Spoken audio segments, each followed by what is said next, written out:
नीली कोठी पर रिव्यू की फरमाइश आई, लेकिन फिलहाल तो 4 एपिसोड्स एक साथ देखकर मेरा दिमाग में खिचड़ी सी पक गई है। किसका नाना, किसका बाप, किसकी बीवी, किसकी सौतेली नानी, किस असल नानी का हक महर है नीली कोठी, समझ नहीं आया। सब ब्लैंक हो गया। इन्हें चाहिए था कि हर बात को क्लियर कर देते।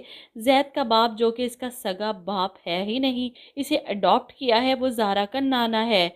इस हिसाब से तो जैद ज़ारा का मामू लगा, सौतेला ही सही, लेकिन है तो मामू। और अगर जैद के बाप को ज़ारा का मामू बनाया जाता तो शायद कुछ ड्रामा समझ आ जाता, जैद ज़ारा का मामू साथ हो जाता। फिलहाल तो कहानी बहुत ही कॉम्प्लिकेटेड है। किस तरह मामू और भांजी का चक्कर चल सकता है, लग ही नहीं रहा कि साइमा इकराम ने ये ड्रामा लिखा है। नेक्स्ट एपिसोड में आप देखेंगे कि नीली कोठी में काम करने के लिए ज़ारा ने कॉन्ट्रैक्ट तो साइन कर लिया, लेकिन इस वक्त इसे टेंशन है जैद के लैपटॉप की, जिसे वो रिक्शे में भूल चुकी थी। और इतना महंगा लैपटॉप जैद को वापस करना इसके लिए दर्द सर बना हुआ है। वहीं अलीना और जैद का निकाह का फंक्शन है। ज़ारा जो जानती ही नहीं कि वो नीली कोठी में काम करती है और जैद ही नीलोफर मैम का बेटा है, और इसी के निकाह का इनविटेशन इसे मैम की तरफ से मिला था। यहाँ निकाह पर पहुँच कर इसे खबर मिलेगी कि वो जिस जैद से चिढ़ती है वो इसी नीली कोठी का मकीन है। इधर अकबर अली की बड़ी बहन निकाह के फंक्शन पर पहुंचकर सब खराब कर देती हैं।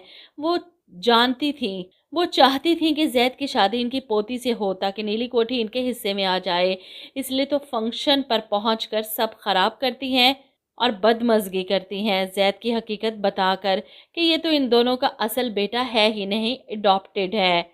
ये सुनने की देर थी कि अलीना के पेरेंट्स इस फंक्शन को यहीं पर रोक देते हैं। वो जैद से ज़रूरी बात करना चाहते हैं, इसके मुंह से सुनना चाहते हैं क्या हकीकत है और इन लोगों से सच क्यों छुपाया गया।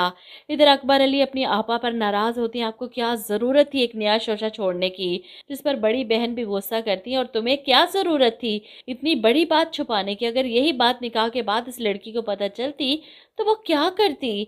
इधर अलीना के वालिद जैद के मुंह से सारी सच्चाई सुनने के बाद गुस्से से जैद पर चिल्लाते हैं, तुमने मेरी बेटी को धोखा दिया है, इसकी फीलिंग्स को हर्ट किया है, ये भी नहीं सोचा कि इसकी वजह से तुम्हें कितने फेवर्स मिल रहे थे। अलीना एकदम से घबरा जाती है कि इसके बाप के मुंह से सच निकल गया। स्कॉलरशिप जिस पर ज़ारा का हक था वो अपने बाप की वजह से अपने और जैद के नाम करवाती रही, और ये जानने के बाद जैद अलीना से सवाल करता है कि तुम ऐसा कैसे कर सकती हो, किसी का हक मार कर तुम्हें क्या लगता है कि तुम जीत गई हो। ये तुमने ठीक नहीं किया, तुमने उस बेचारी ज़ारा के साथ ठीक नहीं किया। अलीना को शदीद गुस्सा आता है कि तुम्हें क्यों हमदर्दी हो रही है उससे, और जो तुमने इतना बड़ा झूठ बोला मुझसे, इतनी बड़ी बात छुपाई, उसका क्या।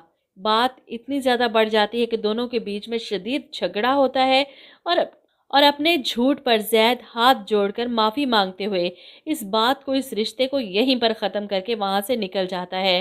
वो पहले ही अलीना से शादी नहीं करना चाहता था, लेकिन अब सारी हकीकत सामने आने के बाद वो कभी भी पलट कर अलीना की तरफ वापस नहीं आएगा।